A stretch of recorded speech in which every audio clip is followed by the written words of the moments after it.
항상 저희들을 품어주시고 사랑하시는 하나님 아버지, 지난 한 주간 동안도 주님께서 위로와 평안을 주시고 은혜 가운데 살아갈 수 있도록 이끌어 주심을 감사를 드립니다.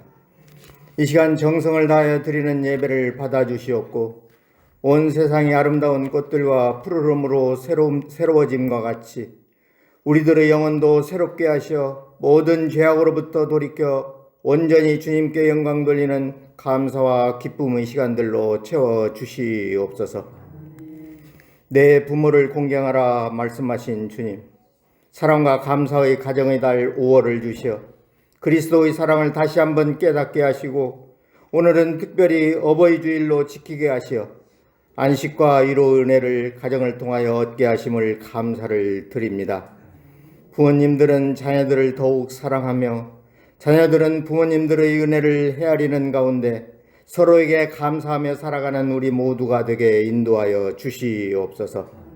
성도들의 가정마다 항상 하나님의 사랑과 은혜가 넘치게 하셔서 자녀들이 하나님의 말씀대로 성장할 수 있도록 굳센 믿음을 주시고 이 세상 살아갈 때에 주님의 영광을 드러내는 삶을 살 수 있도록 인도하여 주시옵소서.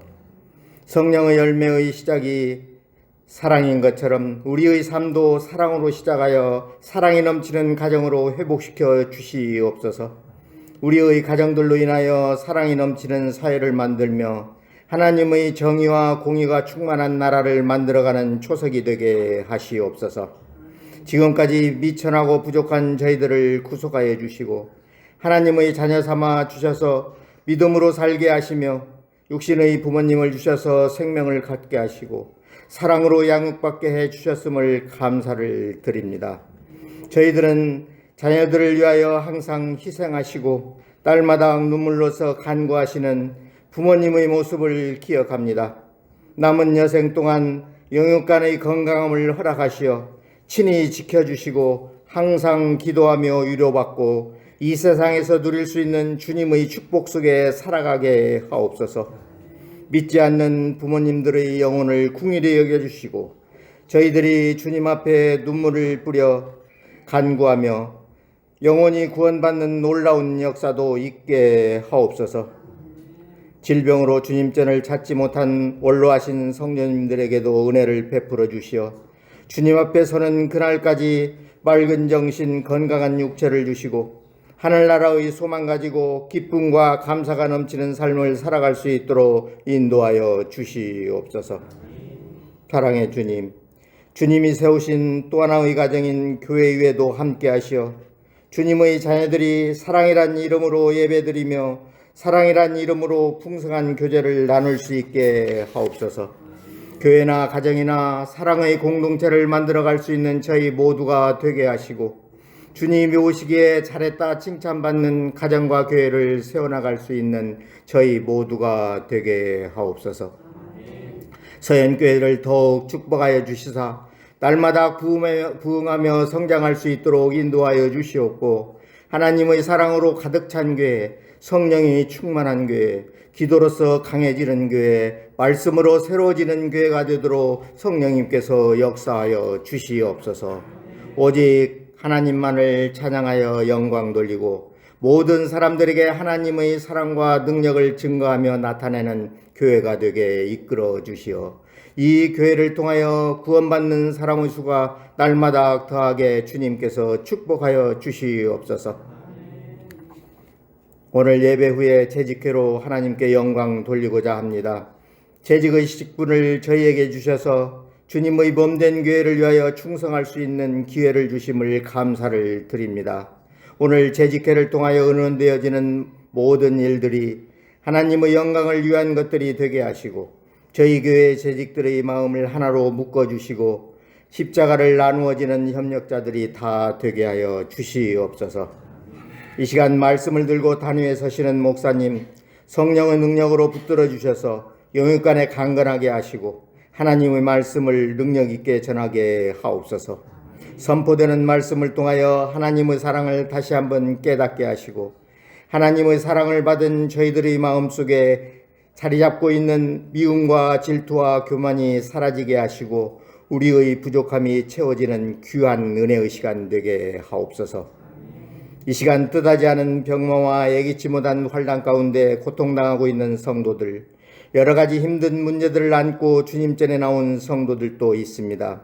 주님께서 저들의 심령을 위로하여 주시고 사랑으로 감싸 주시어 위로받게 하시고 환난 가운데에도 살아계신 주님을 믿고 의지하며 모든 문제가 해결되는 역사가 있게 하옵소서.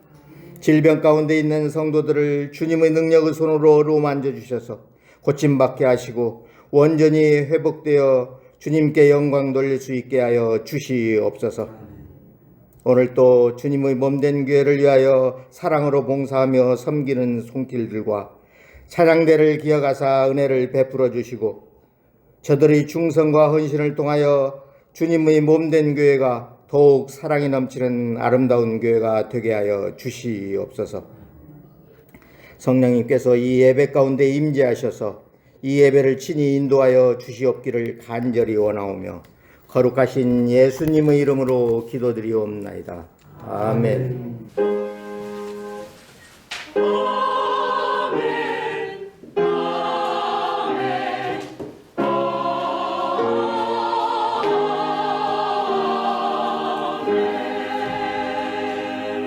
오늘 우리에게 주실 하나님 말씀은 욥기 35장 1절부터 마지막 16절까지 우리 한 장을 다 읽도록 하겠습니다. 한 절씩 교독합니다. 1절 말씀 제가 먼저 읽습니다.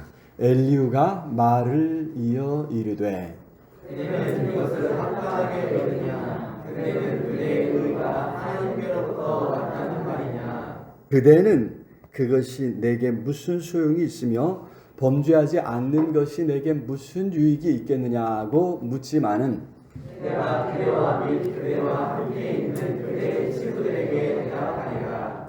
그대는 하늘을 우러러보라. 그대보다 높이 뜬 구름을 바라보라. 그대가 범죄한들 하나님께 무슨 영향이 있겠으며 그대의 악행이 가득한들 하나님께 무슨 상관이 있겠으며 그대가 의로운들 하나님께 무엇을 드리겠으며 그가 그대의 손에서 무엇을 받으시겠느냐. 그대의 악은 그대와 같은 사람에게나 있는 것이요 그대의 공의는 어떤 인생에 이르고 있느냐. 사람은 학대가 많음으로 부르짖으며 군주들의 힘에 눌려 소리치나 나를 지으신 하나님은 어디 계시냐고 하며 밤에 노래를 주시는 자가 어디 계시냐고 말하는 자가 없구나.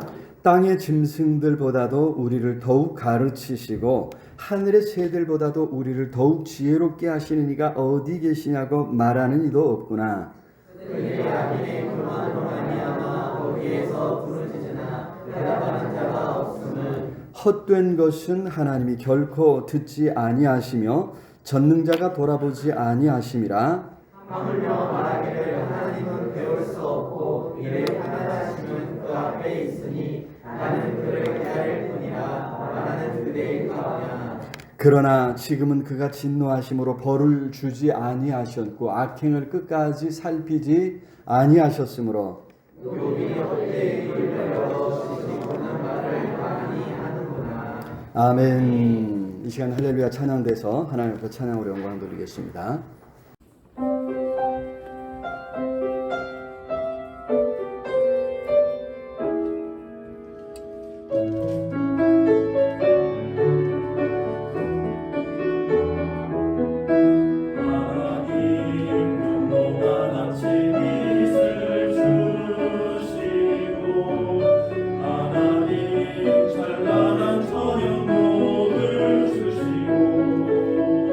행복한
귀한 찬양 감사합니다. 찬양하신 대로 우리 가정의 주인 되신 예수님만 우리가 함께 섬기며 우리 주님 주시는 은혜와 축복을 누릴 수 있기를 주님의 이름으로 축원합니다. 오늘 어버이 주일이죠. 우리 부모님의 희생 또 그 사랑을 생각하면서 감사할 수 있기를 원하고요. 또 이제는 다들 이제 부모님이 되셨고 또 부모님이 이제 안 계시고 또 그죠? 살아 계시더라도 다들 또 연로하셔서 이모저모 참 염려가 많으실 텐데 하나님께서 끝까지 또 붙잡아 주시기를 우리 주님의 이름으로 축원합니다. 그럼에도 이제 우리가 부모님이 계시든 안 계시든 어버이 주일을 지키는 것은 우리 모두의 아버지 되신 하나님을 생각하기 위함인 줄로 믿습니다. 우리는 이러한 또 부모님 주신 하나님을 생각하면서 부모님과 같은 그런 하나님에게 사랑, 그 사랑이 감사하고 하나님을 온전히 섬기는 그런 우리 모두가 되어야 될 줄로 믿습니다. 자, 오늘 우리가 너무나도 잘 아는 욥기의 한 부분을 읽었습니다. 사실 제가 잘 안다 이렇게 이야기했지만 우리가 아는 것은 사실 욥이 말할 수 없는 고난을 겪었다고 하는 이 부분뿐이지 않을까 이런 생각도 해봤습니다. 실상 욥이 어떤 마음 또 어떤 생각을 한 사람인가 그런 부분에 대해서는 우리가 잘 알지 못하고 잘 모르고 있지는 않나 이런 염려가 듭니다. 사실 그래도 괜찮습니다. 제가 이렇게 자료를 쭉 찾아보니까 이렇게 다른 사람들이 이 욥기의 어떤 부분을 설교했나 보니까 1장과 2장, 42장 제외하고는 거의 설교한 부분이 없을 정도로 사실 욥기에 대해서 많이 이렇게 우리가 욥이 어떤 사람인가, 어떤 마음인가, 어떤 생각을 가지고 있는가에 대해서 많이 살피지 않고 있는 이런 부분을 또 제가 보고 있기 때문입니다. 자, 욥은 고난 속에서 그가 겪는 고난에 대해서 친구들과 많은 이야기를 했지요. 친구들은 그 많은 이야기들 속에 계속해서 끝까지 오직 한 가지를 이야기합니다. 욥이 뭔가 죄를 지었다는 거예요. 뭔가 숨겨놓은 죄가 있으니 이처럼 어려움을 당하는 것 아니냐 이런 이야기를 하고 있습니다. 그런 말을 들을 때 욥은 정말 억울한 거예요.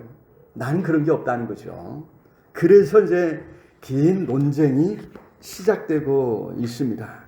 그런 논쟁 속에서 욥은 지난번에 살펴왔던 것처럼 자신을 변호해줄 누군가 하나님 앞에서 자신을 변호해줄 변호인 고엘 그죠? 구속자를 기다리고 구속자의 존재를 의식하게 되고 더 신앙이 더 자라가는 아브라함 시대라 그랬죠. 아브라함 시대인데 벌써 그죠? 신약의 그 예수 그리스도 우리의 중보자 되신 예수 그리스도까지도 내다볼 수 있는 이런 믿음으로 자라가게 되는 것을 우리가 이제 볼 수가 있습니다. 자, 어쨌든 그런 긴 논쟁 끝에 또 한 사람이 나타납니다. 지금까지 논쟁에 참여하지 않았던 또 한 사람, 엘리후라고 하는 사람인데 다른 친구들보다 나이가 어리다고 했습니다. 그래서 친구들이 막 논쟁을 할 때 가만히 지켜보면서 어떤 이야기를 하나 지켜보았다는 거예요. 그런데 결론적으로 친구들이 욥을 이겨먹지 못하는 거예요. 욥의 잘못을 다 이렇게 드러내야 되는데 그러지 못한다는 거예요. 그러면서도 욥을 비난하는 이 모습을 보면서 속이 부글부글 끓는 거죠. 또 욥이 스스로 자신을 의롭다 이야기하는 것을 보면서 저게 뭔가 좀 이상한데 하는 이런 마음에 이제 엘리후가 드디어 이제 참지 못하고 이야기를 시작합니다. 그것이 32장부터 우리가 읽은 35장을 지나서 37장까지 32장부터 37장까지가 엘리후의 이야기입니다. 이 엘리후의 이야기에서 친구들의 잘못, 엘리후는 친구들이 어떤 부분에서 잘못했는가, 아니 특별히 욥이 잘못한 게 무엇인가 하는 것을 정확히 짚어주고 있는 것을 봅니다. 사실 욥은 지금까지 잘못한 것이 전혀 없는 사람입니다. 1장과 2장에서 하나님께서 계속해서 평가하시고 욥기의 저자가 또 이렇게 평가하는 것처럼 욥은 온전하고 정직해서 하나님을 경외하며 악에서 떠난 자라, 이런 사람이었습니다. 욥에게서는 흠을 찾을 수 없었다는 거죠. 자, 그런데 엘리후가 어떤 잘못을 이야기할까요?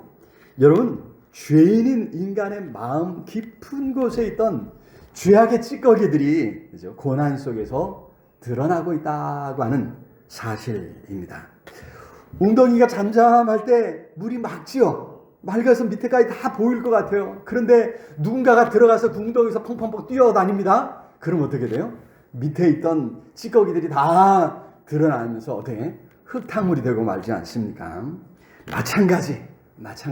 고난을 겪으면서 인간의 깊은 내면에 잠재했던 죄악의 찌꺼기들이 드러난다는 거예요.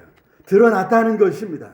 욥이 친구들과의 논쟁 속에서 그러지 않아도 지금 힘들어 죽겠는데, 몸과 마음이 다 힘든데 친구들이 너는 죄인이다, 너에게 뭔가 숨겨놓은 죄가 있다 라고 하는 이야기를 들으면서 얼마나 억울했는지, 그 억울함을 토로하는 과정에서 쉽게 말해서 말실수하는 거죠. 말을 이제 지나치게 말하는 거죠. 그 마음속 깊이 내재해 있던 죄악들이 드러나고 말았다고 하는 것입니다. 그래서 욥은 두 가지를 이야기했습니다. 지금까지 욥은 두 가지를 이야기했는데, 첫 번째로는 하나님께서, 내가 고통당할 때 하나님께서 대답하지 아니하신다, 이걸로 하나님을 비난하고 있고요. 또 한 가지는 하나님은 공정하지 못하시다.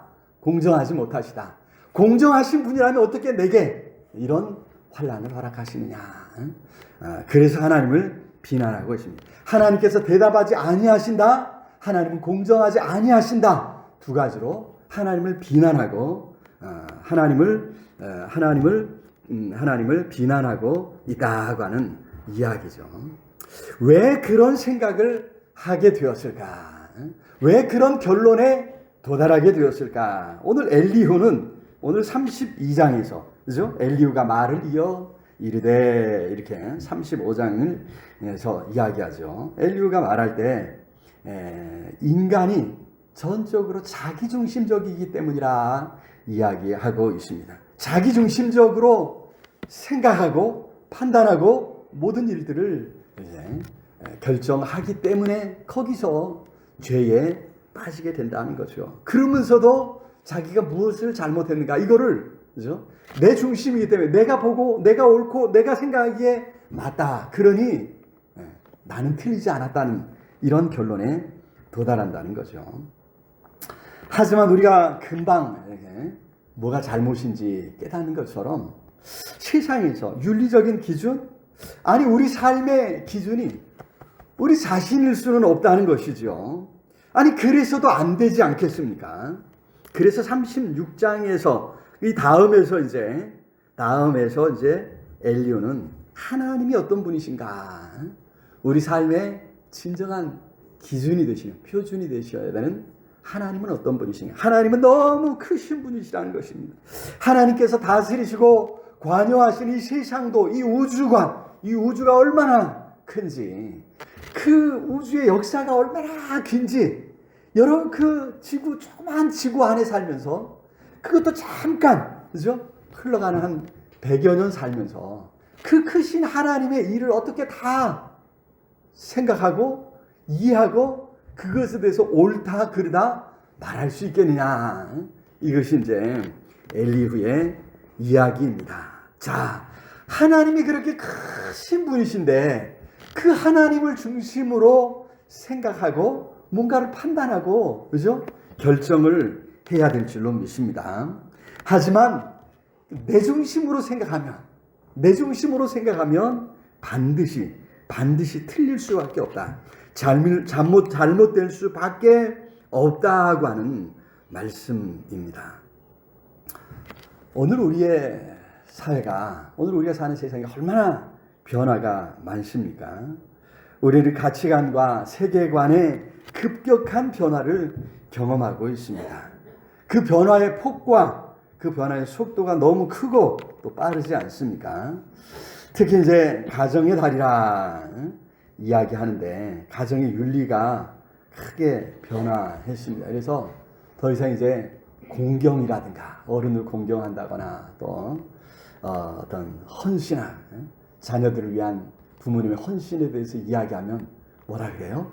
뭐 꼰대라 그러거나 뭐 라떼는 뭐 이런 이야기 하지 말아라 뭐 이런 이야기를 하면서 시대가 지금 얼마나 달라졌는데 이제 이런 이야기를 금방 듣게 됩니다. 그래서 기존의 윤리들이 무너진 지 오래되었지요. 그 속에서 이제 세대 간의 갈등, 그로 인한 세대 간의 갈등이 계속되고 있습니다. 그 어느 시대보다 우리는 그런 세대 간의 갈등을 경험하고 있습니다.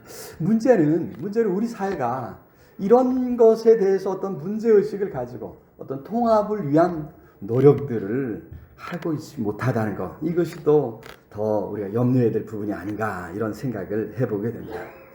자, 이런 상황들을 우리가 마주하면서 과연 어떻게 해야 할 것인가, 무엇을 해야 될 것인가, 어디서부터 문제가 시작되었는가. 오늘 욥의 고난을 통해서 우리는 무엇이 문제인가, 우리가 나아갈 방향은 어딘가 생각해 보면서 하나님이 주시는 은혜를 함께 나누고자 합니다. 첫 번째로 바르게 살고 의롭게 살아왔던 그 결과를 자기 중심적으로 평가하고 또 요구해서는 안 된다고 하는 것입니다.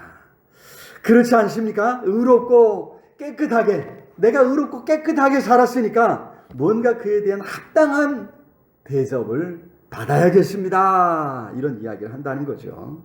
욥이 그러했습니다. 자신이 그렇게 의롭게 살려고 몸부림쳤고 죄를 범하지 않으려고 애썼던 그것이 무슨 유익이 내게 있느냐, 이렇게 묻고 있습니다. 3절 한번 볼까요? 3절 시작. 그대는 그것이 내게 무슨 소용이 있으며 범죄하지 않는 것이 내게 무슨 유익이 있겠느냐고 묻지만은, 물었다 이 말이죠. 이런 이야기를 앞에서 했다는 것입니다. 그렇게 의롭게 또 정직하게 살았으니까 당연히 복을 주셔야 한다는 거예요. 그래야 하나님은 공정한 분이다, 이렇게 평가할 수 있다는 거죠. 하지만 그렇게 살았음에도 이렇게 큰 환난을 겪고 있으니 말이 되느냐는 거예요. 정말 그렇게 생각되지 않습니까? 여러분, 그런데 엘리후는 이런 이야기를 합니다. 누군가 죄를 범했다고 하나님께 어떤 영향이 있겠느냐? 한번 생각해 보라는 것입니다. 6절 한번 볼까요? 6절 시작. 그대가 범죄한들 하나님께 무슨 영향이 있겠으며 그대의 악행이 가득한들 하나님께 무슨 상관이 있겠으며. 하나님이 뭔가 내가 잘못한다고 해서, 내가 뭔가 악을 행한다고 해서 하나님께 무슨 영향이 있을 것이냐, 하나님이 손해보실까, 하나님이 뭔가 그로 인해 해를 입으실 것인가, 그렇지 않다면 왜 하나님께 따지느냐 하는 이런 이야기죠. 반대로 우리가 뭔가 의롭게 살았다고 해서 그 삶이 하나님을 뭔가 이롭게 하는 일이 있겠느냐 하는 이야기를 하고 있습니다. 7절 보겠습니다. 그대가 의로운들 하나님께 무엇을 드리겠으며 그가 그대의 손에서 무엇을 받으시겠느냐. 물론 하나님이 의롭고 경건하게 살 때 기뻐하시는 줄로 믿습니다. 그러나 그렇더라도 그로 인해 하나님께서 뭔가 이익을 보시는 것은 아니다고 하는 5절에 보면 그런 말씀이에요. 그대는 하늘을 한번 봐라. 하늘을 우러러보라. 그대보다 높이 뜬 구름을 봐라. 아무리 아름답게, 아무리 뭐 어두컴컴하게 구름이 변해도, 하늘이 어떻게 변해도, 그죠? 내가 그걸 건들 수 있거나 내가 그것 때문에 뭔가 이렇게 하는 건 아니지 않냐 하는 이런 이제 이야기로 하늘을 봐라, 이렇게 이제 이야기를 하고 있습니다. 사실 의롭고 경건한 삶을 살아야 하는 이유는 우리 자신에게 있는 줄로 믿습니다. 우리가 영향을 받는 거예요. 8절에 분명히 이야기해주고 있죠. 8절 시작. 그대의 악은 그대와 같은 사람에게나 있는 것이요 그대의 공의는 어떤 인생에게도 있느니라. 그렇습니다. 그대의 악, 어떤 악한 것, 그의 의로운 것, 사람에게 있는 것이고 사람에게나 해당되는 것이고 그가 살아가는 삶을, 그가 살아가는 사회를 바꿔놓는 그런 일일 뿐이다 하고 하는 이야기죠. 더구나 그것은 그런 어떤 의로운 삶은 우리 인간에게 마땅한 거죠. 그래서 이거를 요구하는 것입니다. 본능에 따라 살고 자신의 이익만을 쫓아 살아간다면 짐승과 다르게 무엇이겠느냐. 인간이기에 의를 생각하고 인간이기에 바름을 생각하는 줄로 믿습니다. 자, 그러니 욥이 지금까지 말했던 것, 내가 선을 했고 내가 나의 경건함을 통해 하나님께서 무언가 좋으셨다면 그것에 대해서 뭔가 보답해 주셔야 하지 않겠습니까? 이렇게 이야기하는 것은 틀렸다는 거죠. 하나님은 우리에게 어떤 빚도 진 적이 없으십니다. 하나님이 우리를 보면서 무언가를 해 주어야 할 무언가 빚이 있고 의무가 생긴 것은 아니라고 하는 그런 말씀이죠. 지금까지 우리가 세상을 살면서 얼마나 헌신적으로 또 희생하고 열심히 살아왔는지 모릅니다. 우리 대부분의 삶이 그렇죠. 우리 또 무엇보다 기독교 신앙을 가진 사람이 아니 뭐 기독교 신앙이 아니더라도 꼭 무언가 신앙을 가진 사람이라면 열심히 헌신하고 희생하며 지금까지 살아오지 않았습니까? 자, 그렇다면 그에 대한 어떤 마땅한 대우를 받아야 되지 않겠느냐? 내가 지금까지 어떻게 일했는데 어떻게 수고했는데 그래서 이제 우리가 이제 나이 들면 이제 내 손에 무엇이 남았는가? 그것 때문에 때로 이제 만족해하는 사람도 있을 수 있겠지만 많은 사람들이 내가 이렇게 수고했는데 아무것도 안 남았구나 이런 마음이 쓸쓸해지고 슬퍼하고 또 불평하게 되는 경우가 많이 있는 것 같습니다. 그런데 오늘날 세상을 보면서 그것이 세상이 아닌가 이런 생각을 하게 됩니다. 특히 우리나라는 이제 산업화 시대를 거치면서 얼마나 애를 썼습니까? 그런데 이제 그렇게 애썼던 사람들이 노년이 되어서 노년층 이제 빈곤율이 다른 그 어떤 나라보다도 훨씬 더 높고 또 심각한 수준이라 이런 이야기를 합니다. 어려운 시절을 살면서 미처 자신의 노후를 준비하지 못했기 때문이라는 거죠. 자, 이런 문제를 놓고 우리가 하나님 앞에 기도한다고 했을 때 여기에 뭔가 뾰족할 수가 생기겠는가 하는 거죠. 여러분, 우리가 하나님 앞에 기도하면 예전에는 뭐 어떻게 저 구석에 사는 부동산 하나라도 뭐 갑자기 뭐 개발하면서 뭐 팍 올라가지고 그냥 돈을 팍 번다고 하지만 이미 오를 때는 다 오르고 이미 팔 거는 다 팔고 이미 뭐 이제 할 거는 다 이제 더 이상 남아있지 않는 이런 상황. 오히려 이제 우리는 힘도 없고 다 이제 나이 든 이런 상황에서 뭔가 우리가 기도한다고 해서 이러한 문제가 해결될 것이냐. 이게 참 어려운 문제라는 거예요. 어려운 문제라고 하는 것입니다. 오히려 성경은 이런 삶을 대비해서 우리의 마음을 단단히 다잡을 것을 말씀하고 있습니다. 문제는 우리가 그런 세상을 이제 살아내야 된다는 거예요. 젊었을 때, 우리 열심히 할 때, 뭔가 가능성이 보일 때 믿음으로 하나님이 하신다 이야기하면서 살았다면 이제 모든 가능성이 다 사라지고 우리가 할 수 있는 일이 아무것도 없고 우리 손에 쥐어지는 것도 없을지라도 여전히 하나님은 내게 하나님이시고 여전히 하나님은 나와 함께 하시느냐, 나와 함께 하신다 그렇게 고백할 수 있느냐, 이거를 한번 생각해 보라는 거죠. 여러분, 이런 상황, 이런 세상에서도 우리는 믿음을 지켜야 하고 믿음으로 살아내야 할 줄로 믿습니다. 바로 그것이 오늘 우리에게 주어진 사명이요, 그것이 우리에게 주어진 과제라고 하는 것을 우리 기억하면서 여러분 마음을 더 굳게 또 단단히 잡수시기를 우리 주님의 이름으로 축원합니다. 자, 두 번째로 환난을 만나 부르짖는 것도 자기중심적이 아닌가 한번 생각을 해봐야 된다는 거예요. 사실 환난을 겪으면서 사람들은 다 하나님께 부르짖습니다. 하나님이 어디 계신가? 하나님 정말 살아계시냐? 물으면서 하나님께 도움을 구합니다. 우리만 그렇습니까? 불교인들도 그렇고 종교를 가진 사람이라면 모두가 다 환난을 겪을 때 뭔가 하나님을 찾고 하나님께 도와달라고 합니다. 9절 볼까요? 9절. 사람은 학대가 많음으로 부르짖으며 군주들의 힘에 눌려 어떻게 소리치나 응? 그렇게 부르짖고 있습니다. 건져달라고 도와달라고. 그런데 하나님이 정말 도와주느냐 이런 이야기죠. 정말 하나님이 건져주시느냐. 사실 환난을 겪을 때 그렇게 하나님을 찾는 것, 그것을 우리 하나님은 기뻐하시는 줄로 믿습니다. 그래서 부르짖으라 말씀하셨죠. 우리 환난 가운데서도 하나님을 찾지 않는 것, 그것은 교만하며 완악함이라고 하나님께서 분명히 말씀하셨습니다.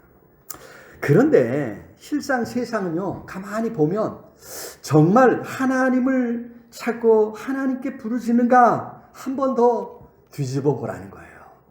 환난 가운데 성경이 말하는 그 하나님을 찾고 그 하나님 앞에 나아가야 되는데 아니더라는 거예요. 여기 엘리후가 지금 그걸 이야기하고 있습니다. 10절 말씀 우리 읽어볼까요? 10절 시작. 나를 지으신 하나님은 어디 계시냐고 하며 밤에 노래를 주시는 자가 어디 계시냐고 말하는 자가 없구나. 이게 문제라는 거예요. 부르짖기는 하지만 정말 나를 지으신 하나님께 부르짖고 있느냐.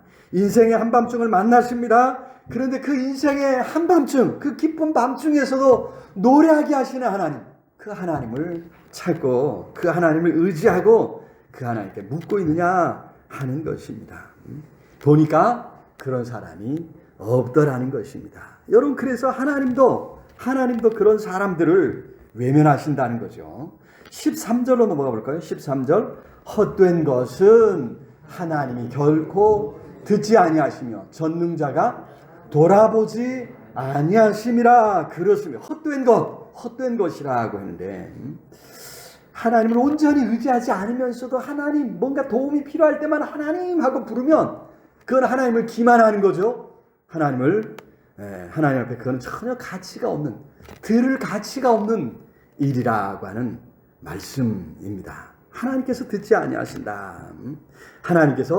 하나님이 바보냐 이거죠. 그때 잠깐 뭐 하는 것 같아도 정말 하나님을 찾지 않는 사람들에게 하나님이 응답하실 이유가 없다고 하는 말씀입니다. 여러분, 그처럼 그렇게 세상은 하나님을 떠났고 하나님과 상관없는 삶을 살고 있다는 것입니다. 자, 그렇다면 무엇입니까? 어떻게 해야 합니까?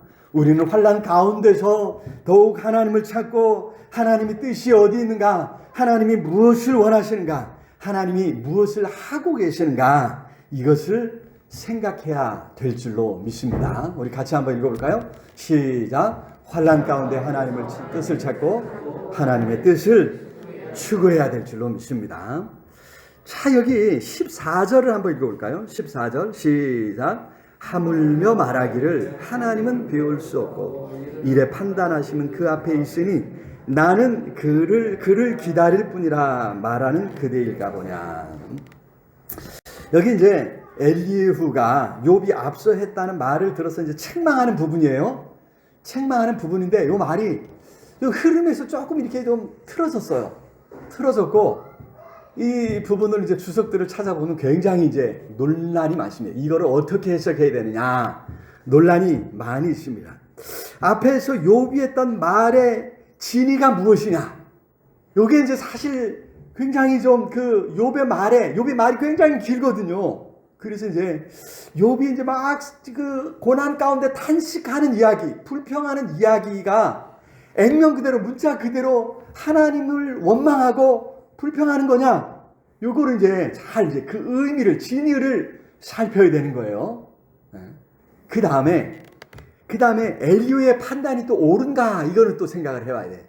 엘리후가 욥의 말을 듣고 판단한 그것이 욥을 책망하는 그것이 옳은가? 어디까지가 욥의 말이고 어디까지가 이제 엘리후의 책망인가? 이제 14절에서도 이제 전반부는 욥의 말, 하물며 말하기를 욥이 이렇게 말했다는 거예요. 욥이 어떻게 해요? 이래 판단하시면 그 앞에 있으니, 여기까지는 욥의 말이고 그 다음에 나는 그를 기다릴 뿐이라. 이게 이제 우리말 성경에 나는 이렇게 이야기했는데 이제 다른 성경을 보면 또 이제 원어로 보면 이게 너는 그를 기다려라 이렇게 이제 당부하는 말로 이렇게 번역을 할 수가 있거든요. 여러분, 그래서 이게 이제 요 후반부는 또 엘리후의 당부고 어떤 말이 아닌가, 이렇게 이제 여러 가지 논란이 많은 그런 말씀입니다. 자, 그래서 우리는 그 논란을 다 덮고 그냥 여기 지금 밑줄 친 부분, 나는 그를 기다릴 뿐이라, 여기에 주의하고자 합니다. 욥이 그랬죠. 지금까지 욥은 하나님을 기다렸습니다. 엘리후도 지금 그렇게 당부하고 있으면 너는 하나님을 바라보고 하나님을 기다려라 이야기하고 있습니다. 그렇습니다. 우리는 환난 가운데서 하나님을 기다려야 될 줄로 믿습니다. 1장과 2장에서 하나님 계속해서 욥에 대해서 평가하기를 온전하고 정직하여 하나님을 경외하며 악에서 떠난 자라 인정하셨습니다. 엘리후가 지적한 것처럼 욥이 뭔가 좀 부족한 부분이 있을지도 몰라요. 그렇지만 우리 하나님은 그런 부족한 부분들을 낱낱이 찾아내서 말 꼬투리 하나를 잡아내고 그것 때문에 하나님이 책망하시고 벌하시는 분은 아니신 줄로 믿습니다. 오히려 그런 잘못들은 다 덮어버리시고 십자가의 보혈로 덮어버리시고 하나님의 존귀한 자녀로 세워주시는 은혜의 하나님이신 줄로 믿습니다. 여러분, 그렇기 때문에 어떻게 해야 돼요? 우리는 그런 하나님을 기다리고 바라보아야 될 줄로 믿습니다. 오히려 환난을 통해서 우리는 하나님의 뜻을 찾고, 아니 하나님을 찾고, 하나님 무엇을 원하시는가, 하나님 무엇을 기뻐하시는가, 하나님의 뜻이 이루어지기를 기다리며 우리가 거기에 뭔가 보탤 것이 있다면 우리도 힘써 하나님의 뜻을 추구하며 살아가야 될 줄로 믿습니다. 환난 가운데서도 우리는, 그죠? 환난 가운데서도 경건하고 의롭게 살아가는 삶에 가치를 두고 의미를 두어야 될 줄로 믿습니다. 우리가 해야 할 일을 다 하고 그리고 나서 하나님이 판단하시고 하나님이 심판하실 때를 기다리는 것입니다. 여러분, 그런 삶, 의롭고 경건하고 바르게 깨끗하게 착하게 살려고 했던 삶에 대해서 갚아주시는 것은 여기 이 세상에서뿐만이 아닌 줄로 믿습니다. 우리는 우리가 여기서 착하게 살면 여기서 갚아주시기를 원해요. 그죠? 상도 오늘 받고 올해 다 받았으면 좋겠어요. 내년에 주시는 건 별로 의미가 없어요.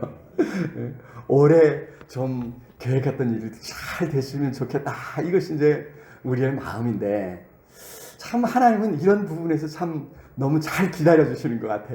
조금 더 기다리마.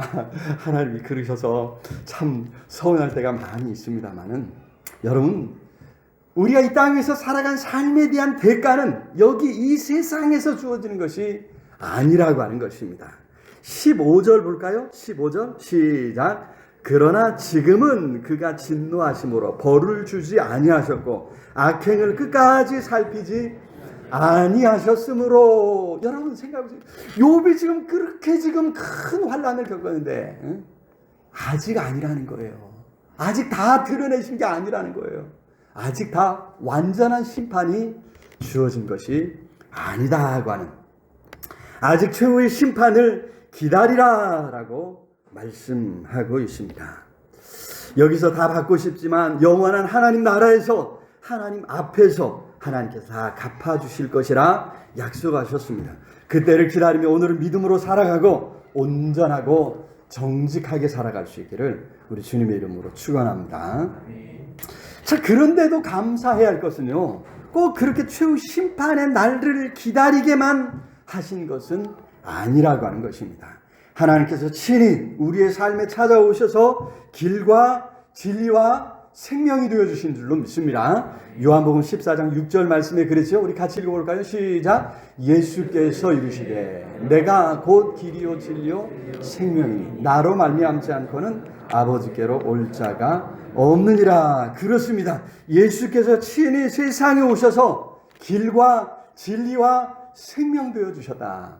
우리 삶의 기준이 되어주신 줄로 믿습니다. 우리가 어디로 가야 할지 무엇을 해야 할지 방황할 때 우리 주님께서 길이 되어주시고 우리 주님께서 감당할 수 있는 힘과 생명이 되어주시고, 그렇죠? 우리에게 진리를 밝혀주신 줄로 믿습니다. 우리의 삶의 많은 문제를 우리는 우리의 관점에서가 아니라 하나님의 관점에서 보기를 힘써야 될 줄로 믿습니다.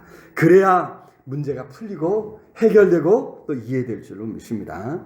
이 엘리후는 지금 욥이 자기 중심주의, 자기 중심성 이걸 버리고 하나님 중심성을 회복할 것을 다시 한번 촉구하고 있는 것입니다. 사실 우리가 하나님을 섬기고 하나님을 예배하며 하나님을 찬양하도록 지음을 받았다. 성경은 분명히 가르쳐주고 있죠. 이사야 43장입니다. 이사야 43장 21절 볼까요? 시작. 이 백성은 내가 나를 위하여 지었나니 나를 찬송하게 하려 함이라. 그렇습니다. 이 백성은 내가 나를 위하여 지었나니 하나님께서 지으신 이유가 하나님께 있다는 거예요. 그래서 그 하나님의 마음을 우리가 알고 하나님의 뜻을 우리가 이루기 위해서 힘써야 될 줄로 믿습니다. 나 중심이 아니라 하나님 중심으로 살아가야 한다. 여러분, 그런 의미에서 우리 사회에서 오늘 정말 의롭고 경건한 삶에 하나님이 기뻐하시는 의롭고 경건한 삶이 얼마나 가치를 두고 있는가 우리 한번 우리 자신을 돌아봐야 될 줄로 믿습니다. 헌신하고 희생하는 것을 얼마나 귀하게 여기고 있습니까? 하나님께서 기뻐하시는 삶에 얼마나 의미를 두고 그런 삶을 살아가고자 힘쓰고 있는가 우리 자신을 돌아봐야 될 줄로 믿습니다. 오늘 어버이 주일을 보내면서 정말 우리가 추구해야 할 것이 무엇인가 다시 한번 생각해보고 우리의 삶의 자리를 돌아볼 때 하나님께서 우리의 모든 그동안의 희생, 헌신 그런 모든 헌신과 희생이 무의미하지 않도록 의미 없게 그냥 흘러가지 않도록 우리를 붙드시고 우리에게 더 큰 은혜로 함께해 주실 줄로 믿습니다. 바라기는 그러한 은혜가 오늘 여러분의 삶에 넘쳐나기를 우리 주님 이름으로 축원합니다. 오늘 말씀을 생각하면서 우리 간절히 하나님 앞에 참으로 바르고 의롭게 가겠습니다. 성령 하나님 우리를 능력의 손으로 꼭 붙들어 달라고 지금까지 헌신하며 희생하고 땀 흘렸던 모든 것 그로 인해서 후회하지 않도록 오히려 그것을 자랑스러워하고 그로 인해 하나님 앞에 감사하며 남은 생애를 살아갈 수 있도록 하나님 우리를 붙들어 달라고 우리 간절히 우리 통성으로 함께 기도하겠습니다. 사랑의 아버지 하나님 은혜와 사랑하시는 하나님 기뻐하시는 의롭고 경건한 삶 헌신하며 희생하는 삶 얼마나 가치 얼마나 의미인가 다시 한번 깨닫게 해주신 것 감사합니다. 하나님 우리에게 삶의 자리를 허락해 주셔서 지금까지 피 흘리며 땀 흘리며 눈물을 흘리며 우리의 삶의 자리를 아름답게 가꾸어 왔습니다. 비록 지금 우리 육신은 약해졌고 우리 손에 쥔 것은 없을지라도 그동안의 모든 피와 땀과 눈물이 오늘 이 땅을 이 사회를 아름답게 해주시고 우리 가정을 세웠고 우리 자녀들을 세워왔음에 기뻐하며 감사하며 하나님 앞에 기쁨으로 살아갈 수 있도록 주여 붙잡아 주시옵소서. 의롭고 경건한 삶 얼마나 중요한지 하나님 깨닫게 하여 주시옵소서. 헌신하며 희생하며 산 삶이 하나님 얼마나 중요한지를 다시 한번 깨닫고 살아갈 수 있도록 하나님 우리 사회가 헌신과 희생의 가치를 소중히 여기고 의롭고 경건한 삶을 소중히 여기는 사회가 되게 하여 주시옵소서. 성령 하나님 능력의 손으로 붙잡아 주시옵소서. 하나님 우리의 모든 영광 힘하시지 마시고 우리 손에 남아있는 것이 없습니다. 불쌍히 여겨주시옵소서. 성령 하나님 주시옵소서. 아버지 긍휼히 여겨주시옵소서. 주님 간절히 감사합니다. 이제는 우리 주 예수 그리스도의 은혜와 하나님의 크신 사랑과 성령 하나님들 함께 하시며 인도하시며 채우시는 역사가 하나님 앞에 의롭고 경건하여 헌신하며 희생하며 살아가기로 마음에 다짐하고 나아가는 온 성도들 위해 흩어져 살아가는 사랑하는 가족들, 자녀들, 손주들 위해 이 나라의 민족 위에 전 세계 방방곡곡에서 환난 가운데 하나님을 찾는 모든 하나님의 사람들 위해 영원토록 함께 있을지어다. 아멘.